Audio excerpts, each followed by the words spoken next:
안녕하세요. 열린민주주의 교실 공감의 문은영입니다.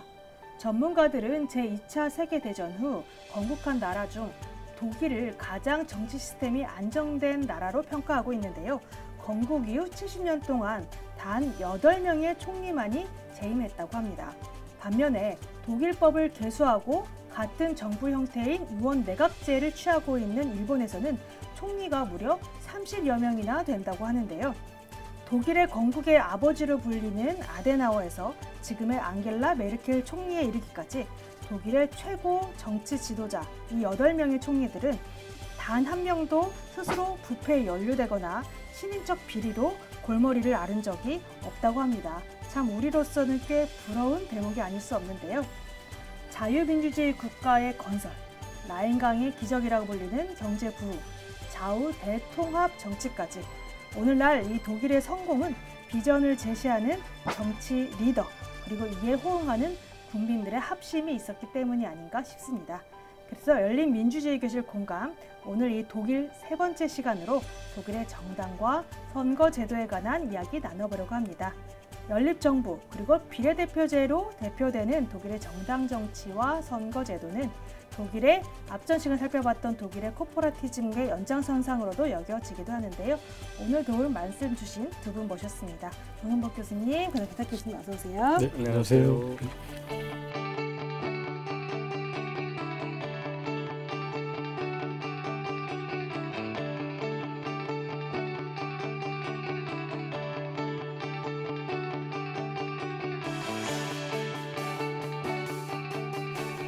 지난 2회에 걸쳐서 독일의 역사, 민주주의, 그리고 독일의 경제까지 살펴봤는데요. 오늘은 좀 정치적 측면을 좀 짚어보고자 합니다. 어떻게 보면 가장 기본적이고 근본적인 시스템에 관한 얘기가 아닐까 싶은데요. 독일 정치의 일단 가장 궁극적인 목표를 좀 정의를 내려주신다면 어떤 게 있을까요? 조 교수님부터 말씀 부탁드릴게요. 제가 보기에는 사회적 정의의 실현이 정치의 목표라고 생각합니다. 조치알레 게레시티히카이트라고 하는데 이 말은 제가 독일에서 유학하고 지낸 동안 정치인들로부터 가장 많이 들었던 얘기가 바로 이 얘기였던 것 같아요. 그러니까 사회적 정의 또는 사회적 공정성이 무엇이냐를 가지고 모든 사안이나 모든 정책에 있어서 항상 그 정책이 사회적 공정성에 맞느냐를 가지고 정치인들이 끊임없이 논의하고 토론하고 대안을 모색하는 장면을 봤거든요. 그럼 그 공정과 정의라는 것에 대해서는 어떻게 생각하나요, 독일 사람들은?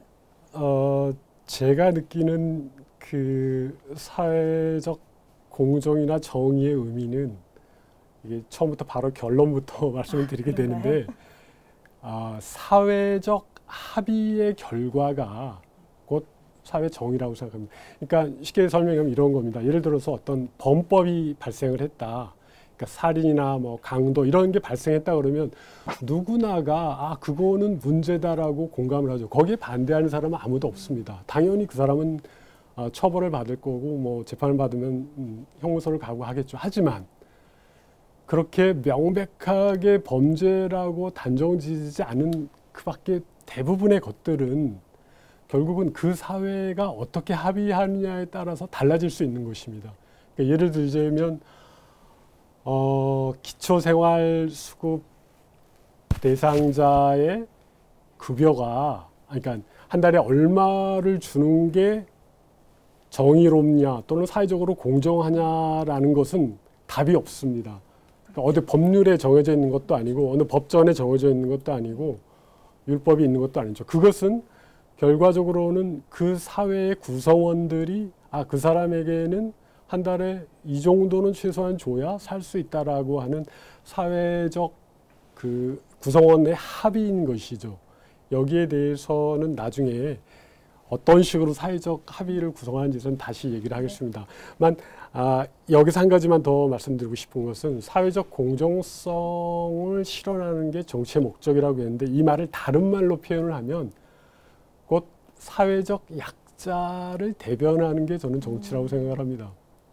왜 사회적 약자를 대변하는 게 정치의 목표가 돼야 되고 그게 가장 중요한 것인가 하면 사회적 부자나 권력자들은 내버려둬도 그 사회에서 살아가는데 아무 불편함이 이미 없거든요. 갖고 있다. 예, 예를 들면 조선 시대에도 부자나 권력자들은 어떻게 보면 지금보다도 더 잘 먹고 잘 살아갈 수 있는 거거든요.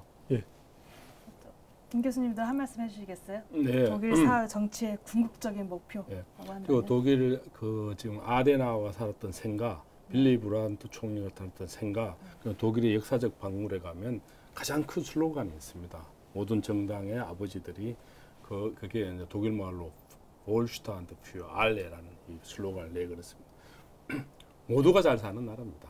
그 모두가 잘 사는 나라의 핵심 틀은 국민이 첫째 행복해야 되고, 두 번째로 국민이 안전해야 되고, 세 번째 국민이 번영해야 된다는 이 가치를 이들이 모든 정당이 또 국가적 목표로 이들은 잡았던 겁니다. 그래서 독일의 아주 재미있는 현상 중에 하나가 이들의 헌법적 가치가 있습니다. 그 헌법이 그룬트게제츠라 그랬는데 그 헌법이 기본법인데 우리하고 다른 게 우리는 모든 권력이 국민으로부터 나온다 돼 있는데 독일의 헌법 제1조는 인권은 어떤 걸로부터 훼손되지 않는다고 시작하는 겁니다.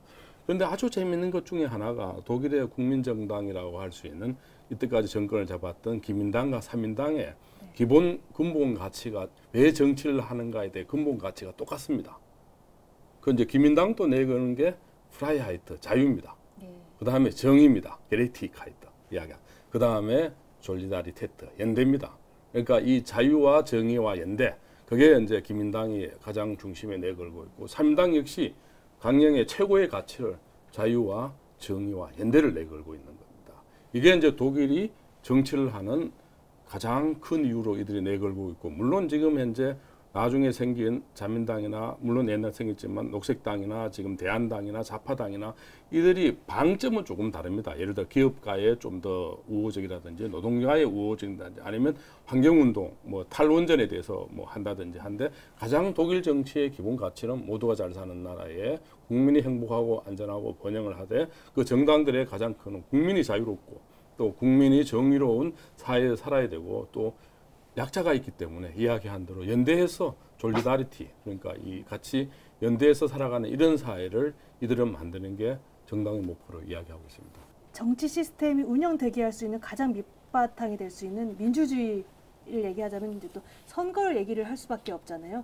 그 선거 제도를 통해서 어떻게 보면 그게 시스템이 돌아가게 또 기본이 되지 않나 싶은데 독일의 선거 제도에 대한 설명을 좀 부탁드리면서 덧붙이는 말씀 해주시면 감사할 것 같아요. 가장 쉽게는 정당 득표율에 따라 의석수를 배분한다라고 알고 있지요. 네. 대부분은 그렇게 느끼고 있습니다. 근데 그게 어떤 의미인지 피부에 와 닿는 거에는 조금 한계가 있는 것 같고 다른 것 같습니다. 제가 오랫동안 고민을 하면서 이거를 가장 쉽게 설명하는 게 뭘까를 생각을 했는데 제가 간략하게 설명을 해보겠습니다.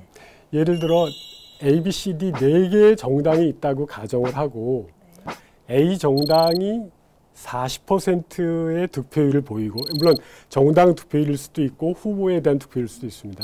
그리고 B 정당이 30%에 대한 득표를 얻었고 C는 20%, D는 10% 해서 100%의 득표를 얻었다고 가정을 합시다. 만약에 이게 현재 우리나라의 선거 제도에 따르면 이 경우에 A당이 만약에 그 지역의 의석수가 10석이었으면 전체 10석을 A 정당이 다 가져가게 됩니다. 왜냐? 40%로 가장 높았기 때문이죠. 1위만 당선되는 네, 1위만 당선이 되는 거죠. 예. 근데 만약에 이거를 독일식을 적용을 한다면 A 정당은 40%에 해당하는 4석을 가져가고 B 정당은 3석, D 정당은 2석, D 정당은 1석을 가져갑니다. 그러면 이러한 선거 결과에 대해서 A당이 다 가져가는 게 더 합리적이라고 생각하면 우리가 선거제도를 바꿀 필요가 없는 거고요. 만약에 후자 쪽이라 그러면 독일식 선거제도를 받아들일 필요가 있다는 겁니다. 이게 피부에 와 닿기를 바랍니다. 네, 그래서 이제 독일 선거제도를 이해하려면 크게 3가지를 이해를 해야 됩니다. 첫째, 독일의 이제 권력 구조입니다. 예. 권력 구조가 가장 중요한 게 이제 독일이 우리말로 하면 우리 대한민국 국회 같은 분데스타그이 있습니다. 그 분데스타그이 7개 정당이 현재 그 의회에 입성해서 이제 의석수를 배분해서 이제 하는데 지역구 선거라는 거는 두 가지 형태로 이루어져 있어. 하나는 내가 직접 뽑습니다. 그 만다테를 직접 뽑는 거고, 하나는 제2 투표는 이제 이야기한 대로 교수님이 한 대로 그 권역별 연동형 비례제도라고 합니다. 그래서 내가 표 얻는 만큼 이제 얻게 되는데, 이게 이제 하나에 있다면, 다른 하나 굉장히 중요한 게 이제 독일은 연방 국가이기 때문에 이제 주선거 선거가 있습니다. 주 선거가 반년 내지 1년 단위로 계속 돌아가고 있습니다. 돌아가고 동시에 치러지는 예, 계속. 예. 왜냐하면 이게 이제 독일의 굉장히 중요한 제도 중에 하나인데, 우리는 그럼 자꾸 몰라 그랬는데, 독일은 이제 선거를 통해서 정치인이 굉장히 긴장하게 만듭니다. 중앙 정치가 긴장하게 만드는 거죠. 그래서 더 자주 일부러 그렇죠. 그래서 그 심판을 받기 때문에 이제 그래서 이제 이 주정부가 이제 3인당이 이기든 기민당이든 연정을 하든 되면 어떤 또 정치 구조를 형성하는 이제 분데스라트라고 합니다. 우리 같으면 상원입니다. 네. 그러니까 이제 분데스타그하고 분데스라트가 또 합의를 해야 됩니다. 이게 아까 코퍼라티즘의 하나의 축인데, 여기서 법안을 올린다고 해도 위에서 노하면 또 안 됩니다. 그러니까 상원과 하원이 합의를 했는데 위에서 노라고 하면 아니 상원이 그러니까 하원이 했는데 상원에서 노하면 그 상원이 어떻게 보면 직접 선거를 뽑는 게 아니고 각 주에서 3명 내지 6명 인구 구도에 따라서 그 분데스라트라는 이제 상원을 이제 형성하게 되는 거죠. 그래서 그래도 그 간접 선거로 뽑힌 상원에 대한 민주적 정당성을 인정해 주기 때문에 그렇죠. 예, 그렇죠. 양원을 그렇죠. 다 통과해야 된다는 그럼요. 것인 그래서 거죠? 이게 이제 그 하나라도 사표를 줄이기 위한, 그러니까 이 독일의 그 이 목소리를 선거제도에 최소한 반영을 하고 사표를 없애는, 이게 이제 독일의 선거의 기본적 축이고, 다른 하나는 이제 독일이 이제 이렇다 보니까 이제 중학교, 고등학교부터 정치를 시작합니다.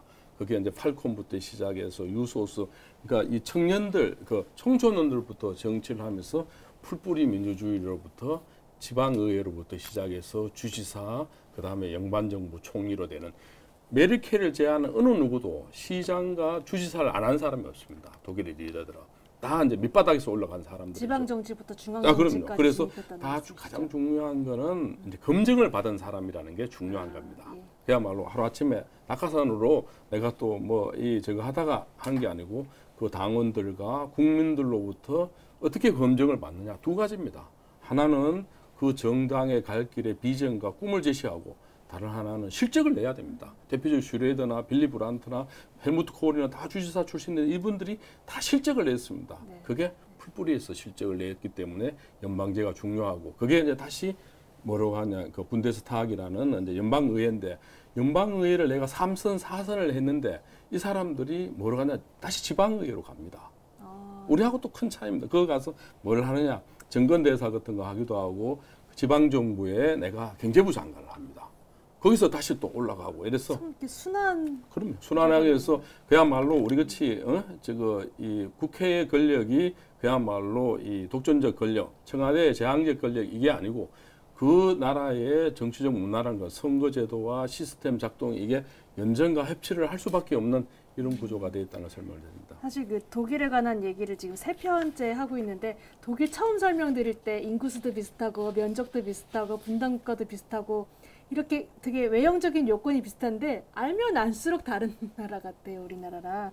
그래서 말씀하신 대로 이렇게 비례대표제 선거 결과 이렇게 득표율과 의석률대로 이렇게 나누다 보니까 아무래도 여러 정당이 의회 내에서 실질적으로 활동할 수 있는, 그래서 두 개의 강력한 정당이 있는 양당제 체제가 아니라 여러 당이 있다. 그래서 다당제 체제라는 말을 쓰는데, 많은 다당제 체계 안에서 실질적으로 어떻게 이제 독일이 정치가 운영되고 있는지에 대한 설명 좀 조 교수님 부탁드릴게요.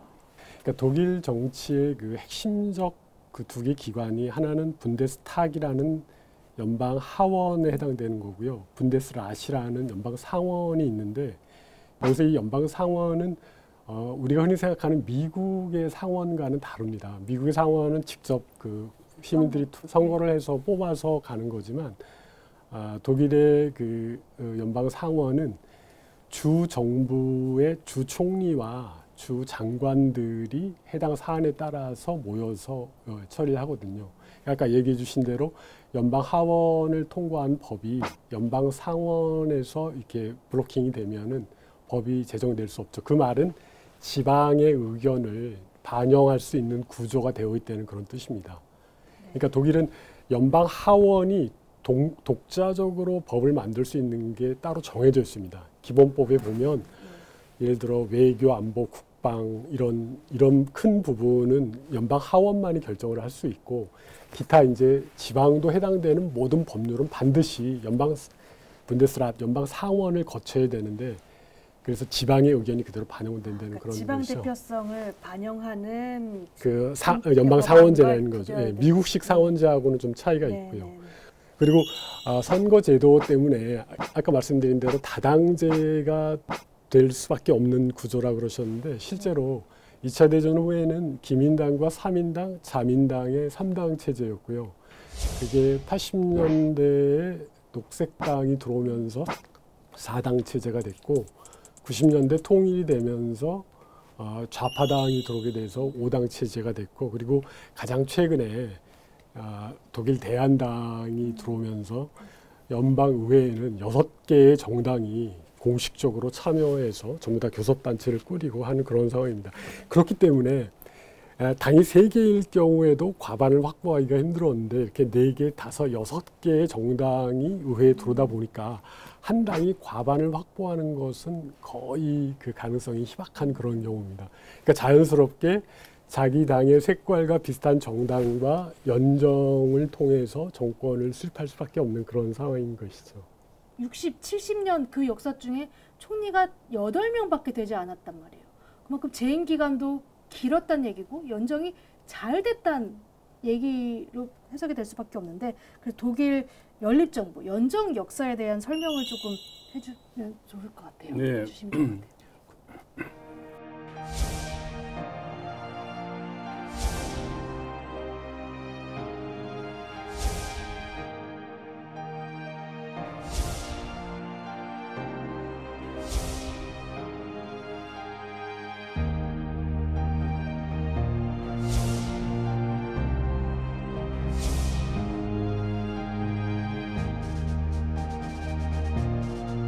49년 독일이 이제 건국하자 이제 선거를 했어요. 네. 선거를 했는데 어쨌든 기민당이 이제 일당이 되고 당시 이제 바이에른 기사당과 당시 이제 또 독일당이라는 당이 이제 연정을 하게 됩니다. 네. 57년도에는 기민당이 정치를 잘해서 라인강의 기적도 이루어지고 복지도 이루어지고 해서 단독 과반수를 했어요. 그런데 아데나우어 총리가 우리는 계속 연정을 하겠다, 연정을 하고 이제 이런 식으로 이제 왜 연정을 하는 게 좋냐는 이제 3가지로 이들은 이야기를 합니다. 하나는 이제 그 많은 국민의 지지 속에서 안정적인 정치를 할 수 있다는 거고, 또 하나는 이제 연정이라는 게 투명성과 실적을 만들어내야 돼 있습니다. 또 하나에 있어 굉장히 우리가 이제 저는 이제 그 관심 있게 봐야 될 게 하나가 이제 독일은 이제 이걸 하면서 굉장히 심지어는 4개월, 5개월 동안 연립정부 구성을 못 해요. 그런데도 잘 돌아가요.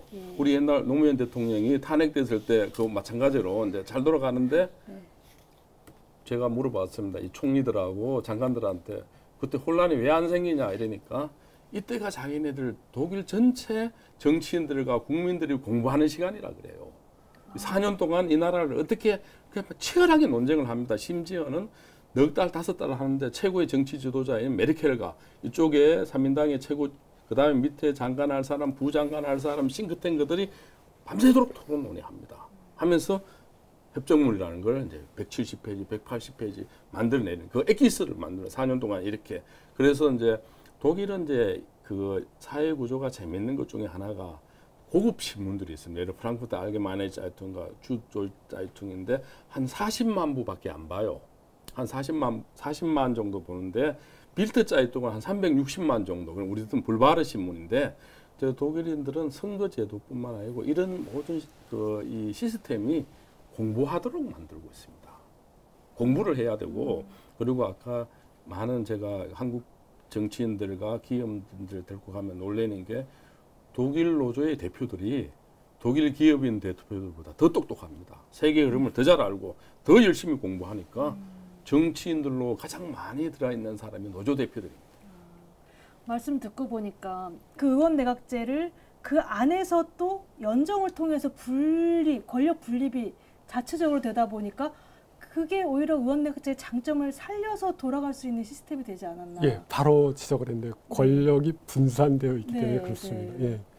그러니까 연정과 관련해서 제가 이 한국 사회의 문제와 결부시켜서 한 가지를 지적하면 우리 정치인들이 협치라는 단어를 많이 사용하는데 그 당 대표도 그렇고 청와대도 그렇고 끊임없이 협치를 통해서 뭘 하겠다고 얘기를 하는데 그 협치라는 말이 사실은 그 이렇게 연립 정부를 구성할 때 정당들 간의 협력과 협상을 통한 부분을 협치라고 하는 게 타당한 것이지 서로 경쟁하는 정당 간에 협치를 한다는 거는 사실 말이 안 되는 거거든요. 지금 우리의 정당 시스템은 협치를 하기에는 적당한 시스템이 아니죠. 그러니까 거대 양당제이기 때문에 두 정당이 협치를 한다는 의미는 일당 독재가 된다는 그런 의미이기 때문에 그러니까 우리는 협치라는 의미를 다르게 해석을 해야 된다고 생각을 합니다. 그리고 그 방금 연정을 통해서 정권이 수립이 되기 때문에 아무리 연방 총리라 하더라도 상대 당에 해당하는 장관 몫에는 영향력을 행사할 수가 없습니다. 예를 들어서 삼인당과 녹색당이 연정을 한다 그러면은 그 그렇죠. 바로 그런 식입니다. 예. 자민당이 할 때는 뭐 이 경제부 장관을 주겠죠. 그렇기 때문에 자연스럽게 어떤 인사 독점이라든가 그런 현상이 나타날 수가 없는 거죠. 그게 다당제, 연정 이런 얘기 계속하면서 합의를 통해서 하자 보면은 물론 각계의 의견도 중요하겠지만 그 의견을 결국 이제 통합해내고 이끌어 나갈 지도자의 역할을 얘기를 안 할 수 없을 것 같아요. 아까 전에도 8명의 총리에 대한 얘기를 했고 또 가장 또 인상 깊게 제가 계속 듣고 있는 게 되게 존경하는 사람이 그러니까 독일에서 존경하는 사람이 총리인 것 같아요.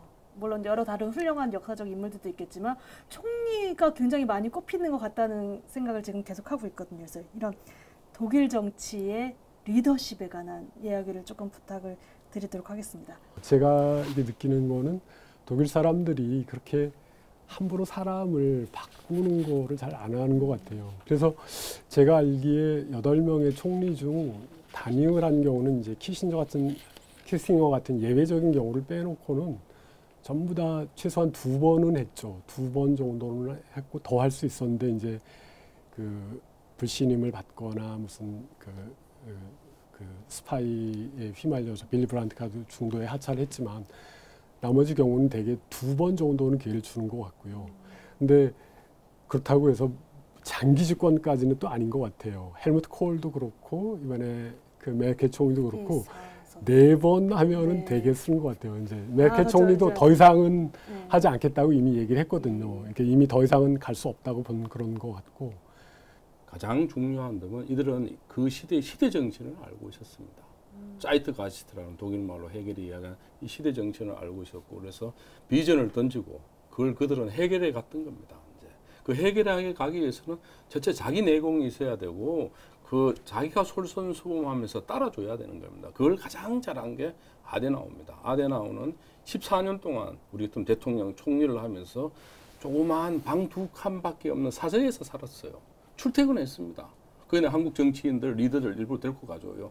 이 위대한 정치인이 어떻게 소박한 삶을 살았는지 그리고 그 아들, 손자들이 정치하겠다 그랬을 때 아데나우가 뭐라 그랬냐면 네가 진짜 할아버지, 아버지 후광이 아니고 헌신할 자신이 있느냐?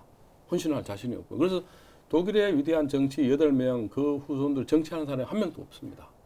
아주 아름다운 역사를 물려준 하나도 이렇게 이제 그 시대에 맞는 자기의 시대 정신과 비전과 이 그 실적을 하면서 이들은 이제 아까도 이야기했던 라인강의 기적과 사회보장제도, 경제민주주의, 평화통일, 그 다음에 유럽의 중심국가, EU의 통합 이런 시대 정신을 이들은 하나하나 다 해갔던 거죠. 그래서 나중에 말씀을 드리겠지만 이제 이들이 이렇게 할 수 있는 그걸 제가 3명의 총리와 대통령들한테 장관들한테 물어봤어요. 어떻게 당신네들은 이렇게 할 수 있었던가?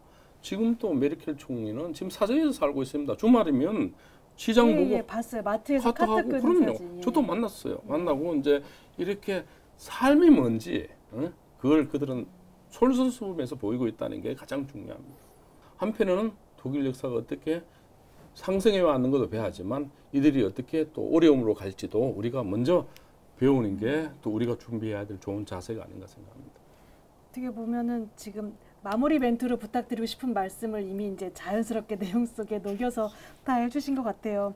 사회적 시스템, 그리고 그 시스템을 반영한 지도자, 저 지도자가 또 더 나은 시스템을 만들기 위한 노력을 계속 어떻게 보면 최고의 수준에 올라와 있음에도 불구하고 거기서 멈추는 것이 아니라 더 나아갈 길을 계속 모색하고 찾는, 그게 정말 인상적인, 알면 알수록 정말 닮아야 될 점이 많은 그런 나라가 아닌가 싶습니다. 예, 마지막으로 한 말씀 더 네, 드릴게요. 네. 저는 이제 지금 35년 동안 독일하고 인연 맺으면서 가서 독일의 총리들, 대통령들, 장관들, 대학 총장들, 언론인 사장들 중 항상 저는 묻습니다.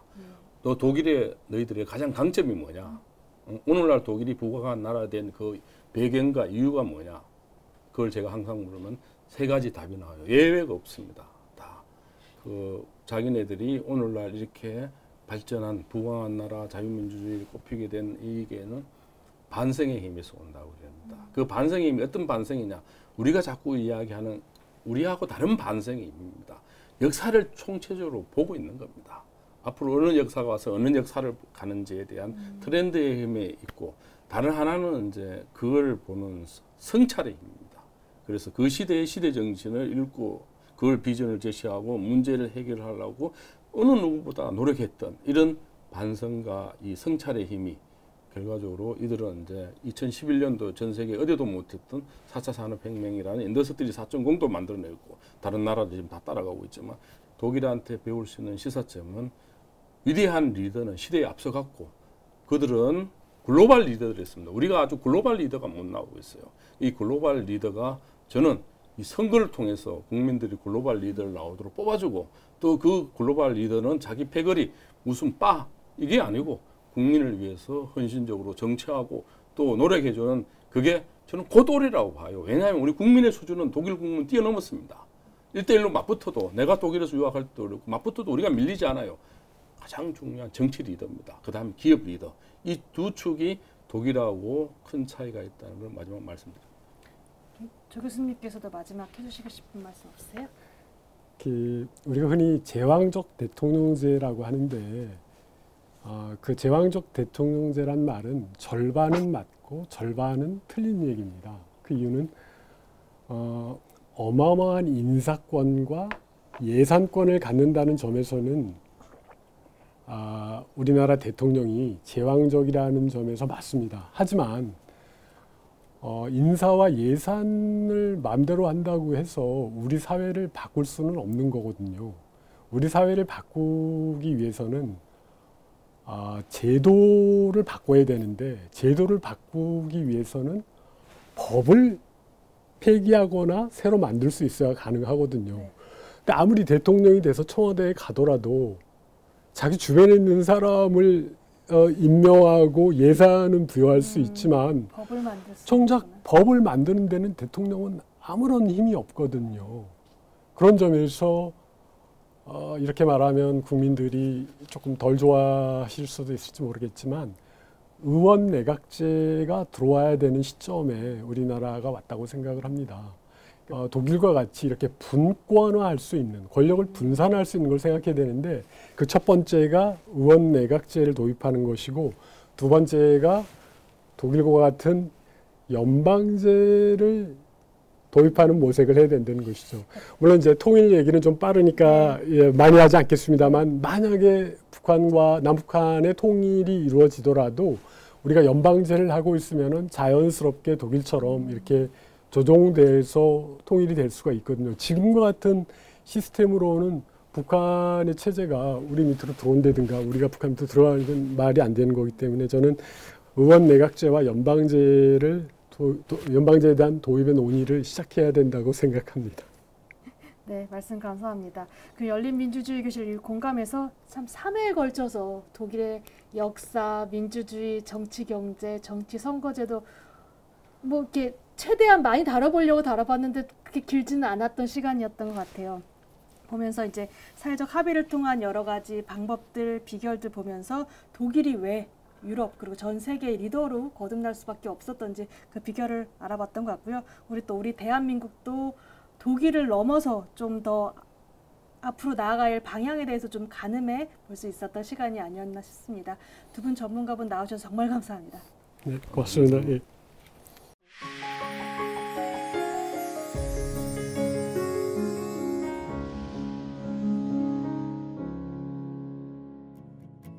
제2차 세계대전 이후 독일은 사회적 합의 민주주의와 연정, 그리고 빠른 사회 시장 경제를 통해서 정치적, 경제적 안정을 찾고 발전해 나갈 수 있었습니다.